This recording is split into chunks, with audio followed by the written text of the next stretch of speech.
So it's time. September 17th, 7:30 a.m. If hopefully all goes well, I'll be there in Canada. So the journey starts. Been here 13 months, the longest I've been since 9 years.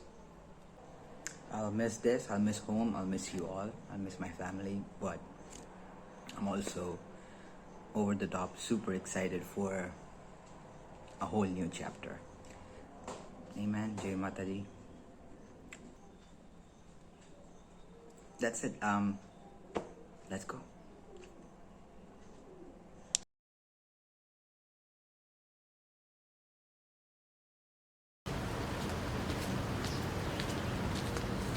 Hello. I am currently in Egypt. I left home on 18th. I went from Ahmedabad to Bombay on the night of 18th. Said goodbye to my family.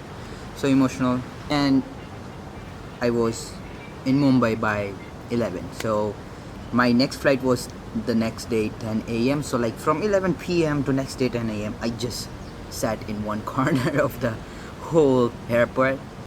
From Mumbai we went to Dubai. I was there for 3 hours hold, and then from Dubai, which surprising to me, I got Airbus A380. With that, I'm here in Egypt. This is my second day. Let me show you my room. These are the types of room in here. It's really beautiful. Egypt, the hotels, not to lie, they are very good. And this is my room here. So let's go. 2811. Do not disturb, of course. Ta-da! It has to be messy, of course. Don't fight with me with that. Here are my bags. Here is a mirror. Hi. And the washroom. Pretty nice, right? Now I'm at the Egypt. I talked to home. I finally got Wi-Fi. And then the next morning, I found this 3 Indian guys there having breakfast, and they invited me there. They told me to join up. That was so nice of them. Like, no, I had no plans. I'm not gonna go. And then they stood up. We went to the agent, and they said like, less than 10 seconds. I just said yes. I don't know how. I was not mentally prepared, but I was like, I'm not gonna get any another chance, because these 3 guys I just met, I'm not gonna meet another. I am so glad I went. Otherwise, I would have just regretted. Quick change in plans. Wow, so sudden. I found 3 guys, 2 Gujaratis, 1 Marwadi, good friends. I met them at the breakfast, and then suddenly they are going to the pyramids and stuff. I was not gonna go. Just 2 seconds ago, I decided I will. So I got ready, and we're traveling. Oh, so we are in the Egypt bus right now. Yeah. I found these guys at the hotel. Hello. Hello. And we're on the way. So, Habibi. Hello, Habibi. Can you Welcome again to Cairo. Yeah. Okay. So we'll go straight now to see one of the 7 ancient wonders of the world, the Great Pyramid of the King Cheops. Woo, okay. The biggest pyramid on the earth. Yeah. We'll see something still standing from 5,000 years ago as it is. Yeah, it took 20 years to build, and the opening will be after a few months. At the right hand side, the treasure, the mosque of the King Tut, Ramses II, and behind all of that great statues, the pyramids, Cheops, Khafre, and Mykonos. You know, this is really unbelievable.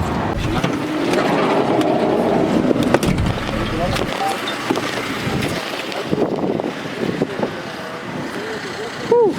There it is. I already do not regret coming here.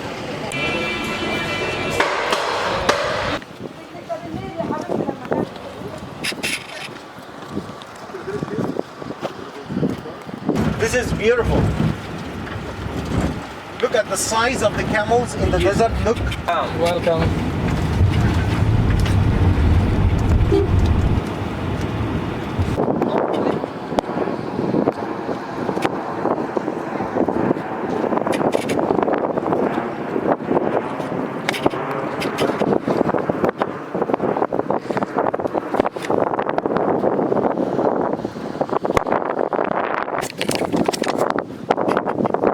One-time experience, right? I'm at one of the 7 wonders of the world. This behind me, this is the smallest of the pyramids right now. It's 38 degrees right now here, but it doesn't feel like that because behind me, the second biggest pyramid, and each one single stone weighs around 2 tons. So, and it's like 2 tons each, like no cranes, no construction, all Egyptian ancient style. So it's sick. It's sick to know the histories. I admit, if I didn't come here, I would have regretted. But yeah, great. This is the entrance of the pyramid. It goes down. Why it goes down? Because the burial of the king, the burial chamber, is carved in the rock, under the ground. Okay, waqf stone like this. Okay. Very hard to carry. Yeah. So they used to- that's what we were thinking. They used like, how they. If they want to transfer this big block of stone, Yeah. granite, Yeah. 20 tons or 400 Yeah, tons. yeah, yeah. So they used to put rolls of trees. Tens or hundreds of people push, and a few tens of people pull with ropes. Okay. And they put between the trees milk. Okay? They used to put milk all the time. Why milk? Because milk will work like soup. Yeah. Make it easier in the sand. Yeah, just like Lesser friction so they can pull it up easier. This is one of their construction techniques. Yes. So they used ropes and rolling stones to lift this 2 to 5 tons of each stone.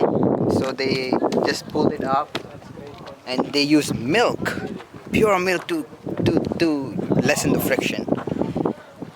Ancient Egypt, the constructions, crazy. Now we're at the Sphinx. You can see that one. This is the Egyptian theater. The market. So we're at the Sphinx. Hi. There. Hello. Enjoying? Yes. The classic pose. Hold it, bro. These are red graphite stone. These were the stones they used to cut them in the shapes. So like, it's all human labor. No machines. Oh, look at that. Look at that shape. This is all, wow. Let's go inside. It looks like a jail. Hello. Hello.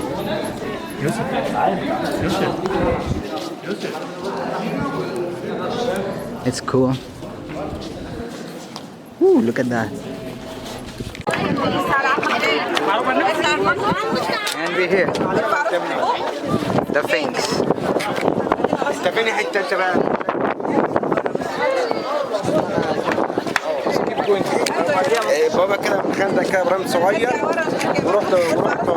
From 4,800 years ago. He, look at the east now, welcome the sun god Ra every morning during the sunrise, in the same time protecting the royal tombs behind him. Look at the rest of the yellow card on his headdress and red colors across his ears. So all his face was reddish and the headdress all was painted was yellow.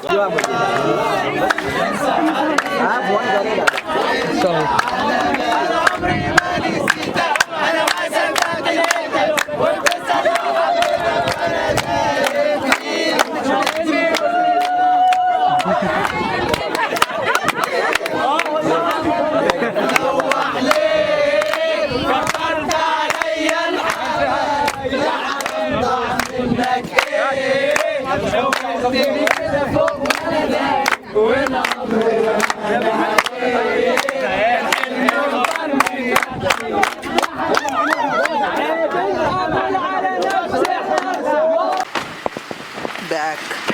at the hotel.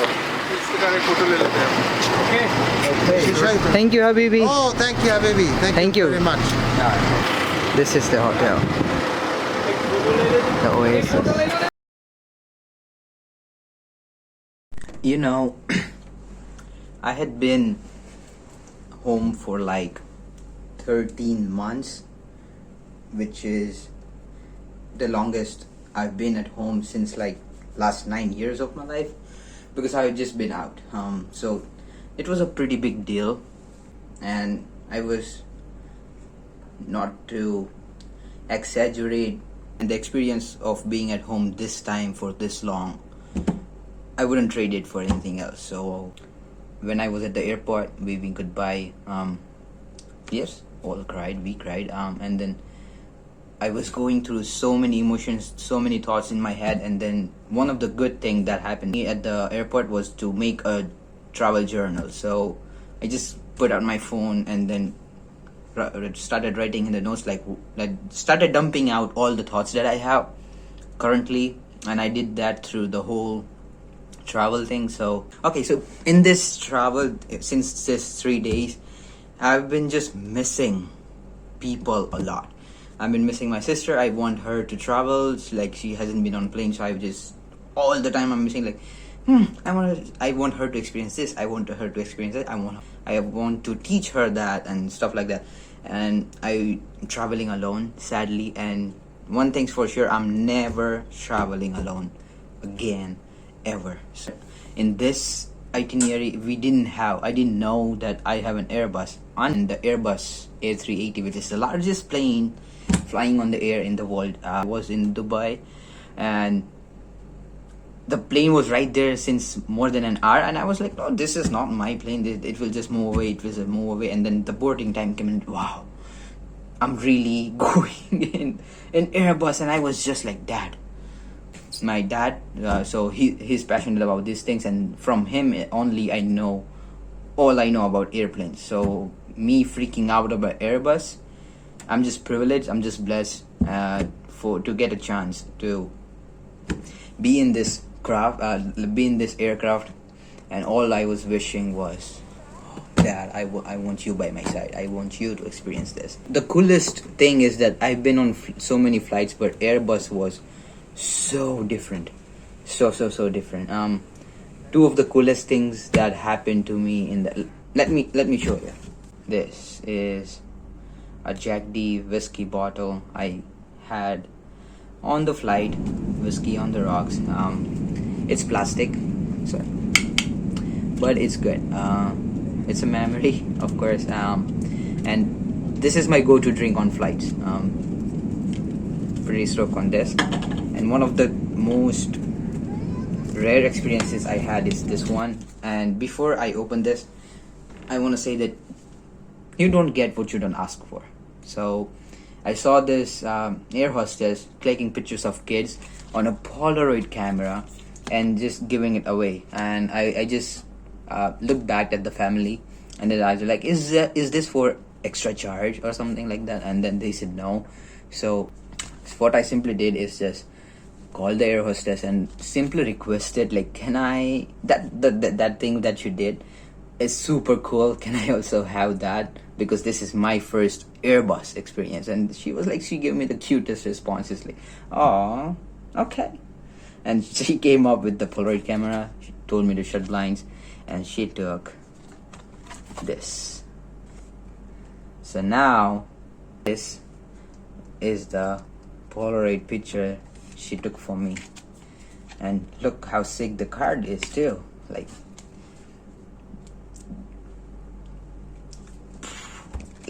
just oh boy, just ask. People are nice, especially outside India. People are nice, but now comes the sketchy part. If I want to describe getting into Egypt, to have just one word, it's like sketchy, because you're in a whole another country, and where the language is different and then you don't know nothing about, so you are just guided by people in suits and boots and with an unpolite accent. It was an overwhelming experience at the Cairo airport. Also, like it was 4 hours for all the documentation stuff, rapid PCR, rapid antigen test, and by the time I was out from the airport, there were two guys with the minivan, like more than, I would say, like it was a medium van, like easily 15 people could fit in there, but all there was my 3 luggages, me, and the 2 guys sitting in front. One was a driver, and then they were just taking me somewhere from the airport, and it was so sketchy because of all the movies, series we watched. Ooh, this could be the end of me. They could just like, where are they taking me? I don't understand the language. You know the language, you know the thoughts, the negative things. But surprisingly, I don't know why I was, my mind was keeping me cool, calm, and collected. I should be losing my shit. I should be losing my mind, but I don't know how. But that was an 1 hour ride from the airport to the hotel here. This is strange. My key light just went out. I don't know why. I don't know what happened. I'm loving my long hair though. So if you don't ping me. I love them. So, well, it's not like I'm running out of locations, but I just don't want to leave the room. So let's try this one. How does it sound? Ooh, it sounds echoey in here. Never mind, it's okay. So this is my last day here. I'm leaving Egypt tomorrow morning. It was fun. It was a very rare experience, and I'm leaving tomorrow morning from the hotel. My flight from Egypt is around noon, and then I have 6 hours of waiting at the Dubai airport again, and then straight 14 hours flight from Dubai to Toronto. So see you, I don't know where. Bye. Hi. If you can already tell, I am in Canada. Yay! I made it. So after that Egypt thing, I went to Dubai from 14 straight hours flight to Toronto, and from Toronto, from that immigration point, it could have gone either way. But before that, I want to give my 2 thanks. One, during that 14-hour flight, I had a passenger with me from India, a female, and we shared during that flight on and off so many stories, life stories, so many mindset. We were kind of opposites, and it was such a deep conversation. And the coolest thing about it, it's something movie-like, that we didn't share our names, we didn't share our info. We just decided later on just to stay as strangers and just to remember the stories we shared. So that is so cool. So just want to give my thanks to that random girl. Thank you for sharing your stories. And second, during that flight, I was nervous because the next step was the biggest step of immigration, and during that I heard the concert of Rihanna from, I believe the name, Rihanna Made in America. Yeah, that one. So nearly 2 hours, and that was phenomenal, and that helped me calm my anxiety like so much.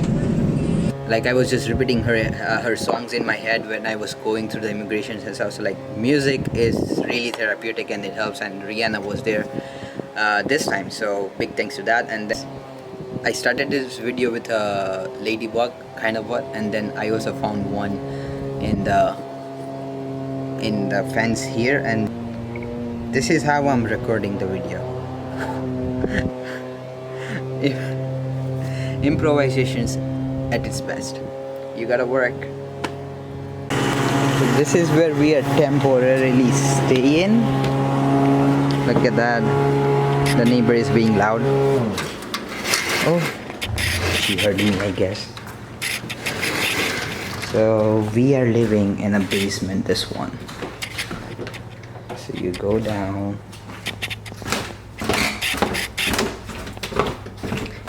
And it has to be messy, of course. Hi there. What are you doing? Just vlogging.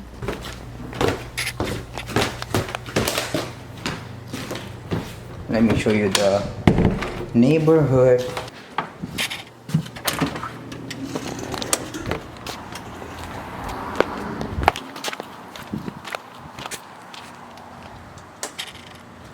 Look at that.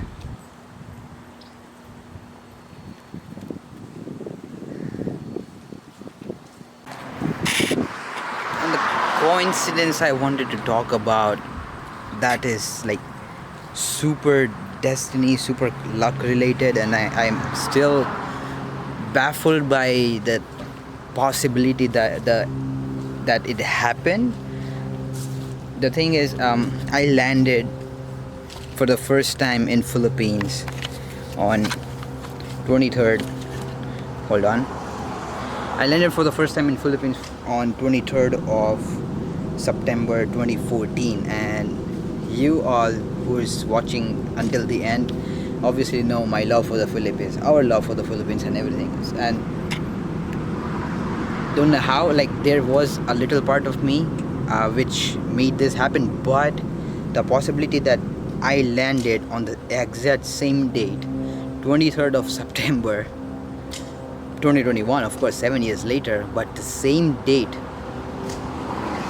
in Canada, just beyond blows my mind and just makes me forever gratitude, makes me forever practice that.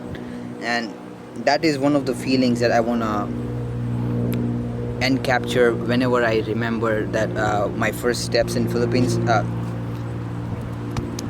first steps in Canada, because I was just, my first reactions were just like, this is outwardly, I'm not on earth, and I do not deserve to be here without my family, because like because of my family I am here. So forever grateful, and forever I want to keep reminding myself of how amazed I was during my way from Toronto airport to London, 2 hours ride, and just looking at the simplest beauty of nature, the roads, of course not nature, but the beautiful roads, the trees, the atmosphere, the climate, the clouds.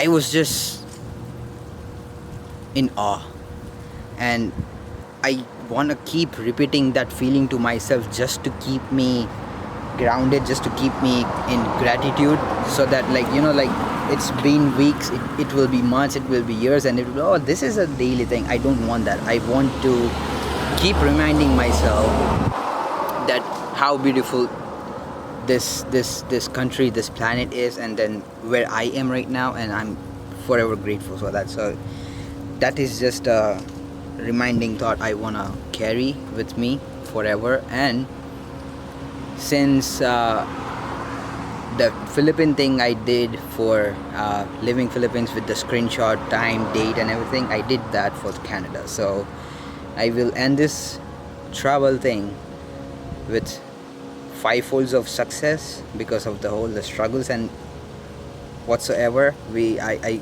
and we got through, and just lucky and blessed to be around who I am around. And I'm gonna end this with my reaction of first time being here, and the screenshot of landing and putting my steps first time in Canada.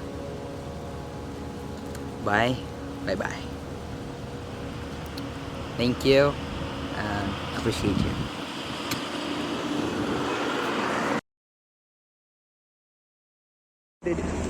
Got it.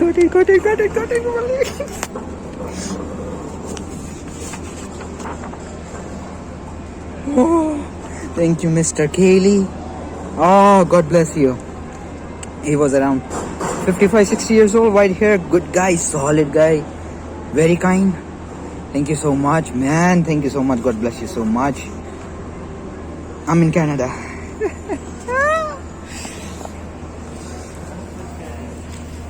I'm in Canada. I was shaken after I got confirmation, like I was already teary. I want to cry right now, but I'm not crying. I'm not gonna take this for granted.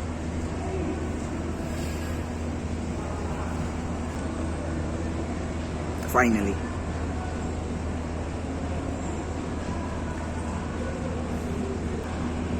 Celebration time. Thank you. Thank you. Thank you. Thank you. Thank you. Thank you. Thank you. Thank you. Thank you. Whew.